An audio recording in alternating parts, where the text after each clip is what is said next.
Hi friends, welcome back to my channel Puneeth Lakshmi Hassan vlogs. Friends ಎಲ್ಲ ಹೇಗಿದ್ದೀರಾ? ನಾನು ಕೂಡ ಚೆನ್ನಾಗಿದ್ದೀನಿ, ನೀವು ಕೂಡ ಚೆನ್ನಾಗಿದ್ದೀರಾ ಅಂತ ಅಂದ್ಕೊಂಡಿದ್ದೀನಿ. ಇವತ್ತಿನ ಒಂದು ವ್ಲಾಗ್ ಬಂದ್ಬಿಟ್ಟು ಸೊಪ್ಪಿನ ಬಸ್ಸಾರು, ಅಂದರೆ ನಮ್ಮ ಕಡೆಯೆಲ್ಲ ಇದನ್ನ ಕಡ್ಡಿ ಒಣಗಾನೆ ಅಂತೀವಿ. ಸೊ ಇದು ಒಂದೆಲ್ಗ, ನಾನು ಒಂದೆಲ್ಗನ ಯೂಸ್ ಮಾಡ್ತಿಲ್ಲ, ಬರೀ ಕಡ್ಡಿ ಒಣಗಾನೆ ಸೊಪ್ಪನ್ನ ಯೂಸ್ ಮಾಡಿ ಬಸ್ಸಾರು ಮಾಡ್ತಾಯಿದ್ದೀನಿ. ಅದು ಅವಾಗೆಲ್ಲ ಮಾಡ್ತಿದ್ರಲ್ಲ ಹಳೆ ಕಾಲದಲ್ಲಿ, ಆ ರೀತಿ ಬಸ್ಸಾರು ಮಾಡ್ತಿದ್ದೀನಿ.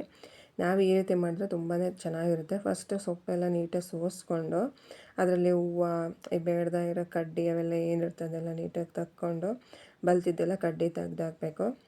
ನೀಟಾಗಿ ಸೋಸ್ಕೊಂಡು ಅದನ್ನು ಚೆನ್ನಾಗಿ ಒಂದು 2 ಸರಿ 3 ಸರಿ ತೊಳ್ಕೊಬೇಕು, ಯಾಕೆಂದರೆ ಮಣ್ಣೆಲ್ಲ ಇರುತ್ತಲ್ಲ. ಸೊ ಅದಕ್ಕೋಸ್ಕರ ನಾವು ಚೆನ್ನಾಗಿ ತೊಳ್ಕೊಂಡು ಇಲ್ಲಿ ಸಣ್ಣ ಸಣ್ಣಕ್ಕೆ ಹೆಚ್ಕೊಬೇಕು. ನಾವು ದೊಡ್ಡ ಹೆಚ್ಕೊಂಡ್ರೆ ಅದು ಬೇಗ ಬೇಯಲ್ಲ, ಮತ್ತು ತಿನ್ನೋಕ್ಕೂ ಅಷ್ಟೊಂದು ಇದಿರಲ್ಲ. ಸೊಪ್ಪೇನು ಬೇಗನೆ ಇದಾಗುತ್ತೆ, ಬಟ್ ಆದ್ರೂ ನಾವು ಈ ರೀತಿ ಸಣ್ಣಕ್ಕೆ ಹೆಚ್ಕೊಂಡು ಫಸ್ಟು ನಾವು ಬೇಗ ಹಾಕೊಂಬೋಣ. ನಾನು ಇದು ಹುಳ್ಳಿಕಾಳು ಜೊತೆ ಹಾಕ್ತಾಯಿದ್ದೀನಿ. ಹುಳ್ಳಿಕಾಳು ನೆನೆಸ್ಕೊಂಡಿದ್ದೆ, ಸೊ ಅದನ್ನು ನೆನೆಸ್ಕೊಂಡ್ರೆ ನಾವು ಬೇಗ ಬೇಯುತ್ತೆ ಹುಳ್ಳಿಕಾಳು. ಸ್ವಲ್ಪ ಹುಳ್ಳಿಕಾಳು ಹಾಗೆಯೇ ಹೆಚ್ಚಿರೋಂಥ ಸೊಪ್ಪು ಮತ್ತು ಉಪ್ಪನ್ನ ಹಾಕಿ ಚೆನ್ನಾಗಿ, ಆಮೇಲೆ ಎಷ್ಟು ಬೇಕೋ ಅಷ್ಟು ನೀರು ಅದಕ್ಕೆ ಬೇಯೋಕ್ಕೆ ಹಾಕಿ ಈಗ ನಾನನ್ನು 2 ವಿಷಲು ಕೂಗಿಸ್ಕೊತೀನಿ. ಸೊ ಅದು ಈಗ ಒಂದು ಕಡೆ ನಾವು ಸೊಪ್ಪು ಬೇಯಕ್ಕೆ ಇಟ್ಕೊಂಡಿದ್ದೀನಿ. ಹಾಗೆಯೇ ಇಲ್ಲಿ ನಾನು ಒಂದು ಸ್ಟವ್ ಮೇಲೆ ಈರುಳ್ಳಿ, ಟೊಮೊಟೊ ಮತ್ತು ಬೆಳ್ಳುಳ್ಳಿ, 1 ಈರುಳ್ಳಿ 1 ಟೊಮೊಟೊ 2 ಬೆಳ್ಳುಳ್ಳಿನ ಸುಟ್ಕೊತಿದ್ದೀನಿ. ಸೊ ಸುಟ್ಕೊಂಡಾದಮೇಲೆ ಅದನ್ನೆಲ್ಲ ಹೆಚ್ಕೊಂಡು ಹಾಕ್ಕೊಂಡಿದ್ದೀನಿ. ಹಾಗೆ ಇದಕ್ಕೆ ನಿಂಬೆಹಣ್ಣು ರಸ ಕೂಡ ಬೇಕು. ಸೊ ಸ್ವಲ್ಪ ನಿಮಗೆ ಎಷ್ಟು ಬೇಕೋ ಅಷ್ಟು ಹುಳಿ ನೋಡಿಕೊಂಡು ನಿಂಬೆಹಣ್ಣು ರಸನ ಹಾಕ್ಕೊಬೇಕು. ನಿಂಬೆಹಣ್ಣಲ್ಲ, ಹುಣಸೆಹಣ್ಣು, ಮಿಸ್ಸಾಗಿ ಹೇಳ್ತಾಯಿದ್ದೀನಿ. ಹುಣಸೆ ಹಣ್ಣಿಂದ ರಸ ಹಾಕ್ಕೊಬೇಕು. ಸೊ ಈಗ ಖಾರ ರುಬ್ಬಕ್ಕೆ ನಾವು ಸುಟ್ಕೊಂಡಿರೋಂಥ ಈರುಳ್ಳಿ, ಬೆಳ್ಳುಳ್ಳಿ, ಟೊಮೊಟೊ ಹಾಗೆ ಜೀರಿಗೆ, ಇದಕ್ಕೆ ಸ್ವಲ್ಪ ಜೀರಿಗೆ ಹಾಕಿದರೆ ಜಾಸ್ತಿ ಜೀರಿಗೆ ಹಾಕಿದರೆ ಚೆನ್ನಾಗಿರುತ್ತೆ. ಜೀರಿಗೆ, ಕೊತ್ತಂಬರಿ ಸೊಪ್ಪು, ಹಾಗೆಯೇ ಸ್ವಲ್ಪ ಮೆಣಸು, ಕಾಳು ಮೆಣಸು, ಹಾಗೆಯೇ ಸ್ವಲ್ಪ ಧನಿಯಾ ಪುಡಿ ಹಾಕಿ ರುಬ್ಕೊಬೇಕು ಫಸ್ಟು. ಈಗ ನೋಡಿ, ಇದು 2 ವಿಷಲ್ ಬೇಯಿಸ್ಕೊಂಡಿದ್ನಲ್ಲ, ಸೊ ಬೆಂದಿದೆ. ಅದರಿಂದ ನಾವು ನೀರನ್ನ ಸಪ್ರೇಟ್ ಮಾಡಿ ಇಟ್ಕೊಬೇಕು, ಈ ರೀತಿ ಸೋಸಿಟ್ಕೊಬೇಕು. ಹಾಗೆ ಇದಕ್ಕೆ ಇನ್ನೊಂದು ಸ್ವಲ್ಪ ಕಾಯಿ ತುರಿ ಹಾಕ್ಕೊಂಡು ರುಬ್ಕೊಂಡಿದ್ದೀನಿ. ಸೊ ರುಬ್ಕೊಂಡಾದಮೇಲೆ ನಾವು ಏನು ಸೊಪ್ಪು ಬೇಯಿಸ್ಕೊಂಡಿರ್ತೀವಿ ಅದನ್ನು ಸ್ವಲ್ಪ ನಾವು ಮಿಕ್ಸಿ ಜಾರಿಗೆ ಹಾಕ್ಕೊಂಡು ರುಬ್ಕೊಬೇಕಾಗತ್ತೆ. ಈ ರೀತಿ ಮಾಡೋದ್ರಿಂದ ಸಾಂಬಾರು ತುಂಬಾ ಟೇಸ್ಟಿ ಆಗುತ್ತೆ. ಜಾಸ್ತಿ ಹಾಕೊಳಕ್ಕೆ ಹೋಗ್ಬೇಡಿ, ಸ್ವಲ್ಪ ಹಾಕ್ಕೊಳ್ಳಿ ಕ್ವಾಂಟಿಟಿನ. ಹಾಗೆ ಇಲ್ಲಿ ನಾನೊಂದು ಪಾತ್ರೆನ ಇಟ್ಕೊಂಡಿದ್ದೀನಿ. ಸೊ ಈಗ ಪಾತ್ರೆ ಇದಾದಮೇಲೆ, ಬಿಸಿ ಆದಮೇಲೆ ಅದಕ್ಕೆ ಸ್ವಲ್ಪ ಎಣ್ಣೆ ಹಾಕ್ಕೊತಾ ಇದ್ದೀನಿ, ಅಡುಗೆ ಎಣ್ಣೆ. ನಾನು ಜಾಸ್ತಿ ಎಣ್ಣೆ ಎಲ್ಲ ಯೂಸ್ ಮಾಡಲ್ಲ ಅಡುಗೆಗೆ, ಸ್ವಲ್ಪನೇ ಹಾಕೋದು. ಸೊ ಎಣ್ಣೆ ಮತ್ತು ಸಾಸಿವೆ, ಅದಕ್ಕೆ ನೆಕ್ಸ್ಟು ಈಗ ಜೀರಿಗೆ ಸ್ವಲ್ಪ, ಹಾಗೆಯೇ ಕರಿಬೇವಿನ ಸೊಪ್ಪು. ಇದಕ್ಕೆ ನಾನು ಈರುಳ್ಳಿ ಹಾಕಲ್ಲ ಒಗ್ಗರಣೆಗೆ, ಏನು ಬೆಳ್ಳುಳ್ಳಿನ ಜಜ್ಜಿ ಹಾಕ್ಕೊತೀನಿ. ತುಂಬಾ ಟೇಸ್ಟಿಯಾಗಿರುತ್ತೆ ಮತ್ತು ಸ್ಮೆಲ್ಲು ಕೂಡ ಅಷ್ಟೇ ಚೆನ್ನಾಗಿರುತ್ತೆ.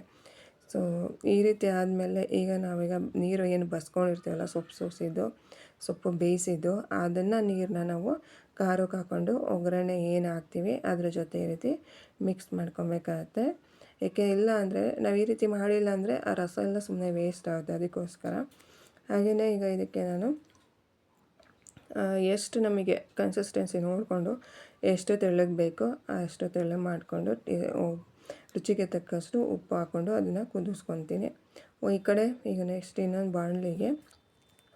ಬಾಣಲಿನ ಇಟ್ಕೊಂಡು ಅದು ಬಿಸಿ ಆದಮೇಲೆ ಅದಕ್ಕೆ ಸ್ವಲ್ಪ ಎಣ್ಣೆ ಹಾಕ್ಕೊತಾ ಇದ್ದೀನಿ. ಇದನ್ನು ಯಾಕೆ ಅಂತಂದರೆ, ಸೊಪ್ಪನ್ನ ನಾವು ಒಗ್ಗರಣೆ ಹಾಕ್ಕೊತಾ ಇದ್ದೀವಿ, ಬೇಯಿಸಿರೋ ಸೊಪ್ಪನ್ನ. ಆಮೇಲೆ ಇದಕ್ಕೆ ಸ್ವಲ್ಪ ಸಾಸಿವೆ, ಇದಕ್ಕೆ ಈರುಳ್ಳಿ ಹಾಕ್ಕೊತೀನಿ. ಅದಕ್ಕೆ ನಾನು ಸಾಂಬಾರಿಗೆ ಒಗ್ಗರಣೆ ಹಾಕುವಾಗ ನಾನು ಈರುಳ್ಳಿ ಹಾಕ್ಕೊಂಡಿಲ್ಲ. ಸೊ ಈರುಳ್ಳಿ ಹಾಕ್ಕೊಂಡಿದ್ದೀನಿ, 2 ಈರುಳ್ಳಿನ ಹೆಚ್ಕೊಂಡಿದ್ದೀನಿ. ದಪ್ಪ ಆದರೆ ಒಂದೇ ಸಾಕು, ಸಣ್ಣ ಇದ್ದರೆ 2 ಈರುಳ್ಳಿ ಬೇಕಾಗುತ್ತೆ. ಸೊಪ್ಪಿಗೆ ಈರುಳ್ಳಿ ಇದ್ದರೆ ಜಾಸ್ತಿ ಚೆನ್ನಾಗಿರುತ್ತೆ. ಸೊ ಈಗ ಅದಕ್ಕೆ ನಾನು ಖಾರದ ಪುಡಿ ಹಾಕ್ಕೊತಿದ್ದೀನಿ.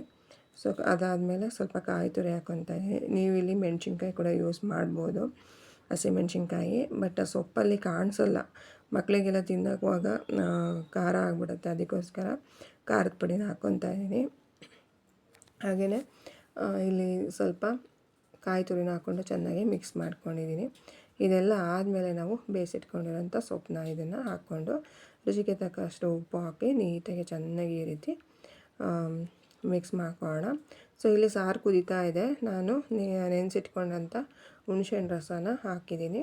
ಸೊ ಅದು ಇನ್ನೂ ಸ್ವಲ್ಪ ಚೆನ್ನಾಗಿ ಕುದಿಬೇಕು, ಯಾಕೆಂದರೆ ಹಸಿ ಇದಲ್ವ, ಅದಕ್ಕೋಸ್ಕರ ಚೆನ್ನಾಗಿ ಸಾರನ್ನ ಕುದಿಸ್ಕೊಬೇಕು. ಸೊ ಇಲ್ಲಿ ಈಗ ಸೊಪ್ಪು ರೆಡಿಯಾಗಿದೆ. ಸೊ ಮುದ್ದೆ ಜೊತೆ ಬಿಸಿ ಬಿಸಿ ಬಸ್ಸಾರು ಜೊತೆಗೆ ತುಪ್ಪ ಮತ್ತು ಮಾವಿನ ಹಣ್ಣು ಜೊತೆ ತಿಂತಾಯಿದ್ರೆ ನಿಜವಾಗ್ಲೂ ಅಷ್ಟು ಟೇಸ್ಟಿಯಾಗಿರುತ್ತೆ. ನೀವು ಕೂಡ ಈ ಒಂದು ಸಾರು ರೆಸಿಪಿನ ಟ್ರೈ ಮಾಡಿ. ಸೊಪ್ಪು ಸಿಗೋದು ಕಷ್ಟ ಅಂತ ಅನಿಸ್ಬೋದು. ಈ ಮೆಥಡಲ್ಲೇ ನೀವು ಯಾವ ಸೊಪ್ಪನ್ನಾದರೂ ನೀವು ಯೂಸ್ ಮಾಡ್ಬೋದು. ಎಲ್ಲ ಮಿಕ್ಸ್ ಸೊಪ್ಪು ಹಾಕ್ಬೋದು. ಹಾಗೆಯೇ ಇದು ಸಬ್ಬಸಿಗೆ ಸೊಪ್ಪು ಕೂಡ ನೀವು ಹಾಕಿ ಈ ರೀತಿ ಮಾಡ್ಕೊಬೋದು. ಸಬ್ಬಸಿಗೆ ಸೊಪ್ಪಿಗೆ ಬೇಳೆ ಮತ್ತು ಹೆಸರು ಕಾಳು ಜೊತೆ ಚೆನ್ನಾಗಿರುತ್ತೆ.